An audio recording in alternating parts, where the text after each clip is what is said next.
পথ দিয়ে যাবে, সে পথ আগে যদি তুমি দাঁড়িয়ে থাকতে পারো তাহলে তুমি তোমার গোবিন্দকে পাবে। তাই এবার কৃষ্ণ রাজনন্দিনী অট্টালিকার উপর থেকে নেমে বলে যে পথে আসবে সে পথ আগে দাঁড়িয়ে আছে। আরে বলছে পরাণে বধূ হে, তুমি ওই নামে এসে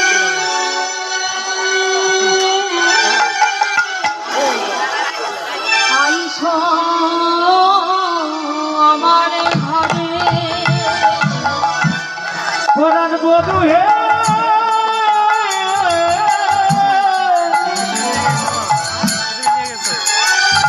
তুমি ওই নামে এসে আইসো আমার ঘরে।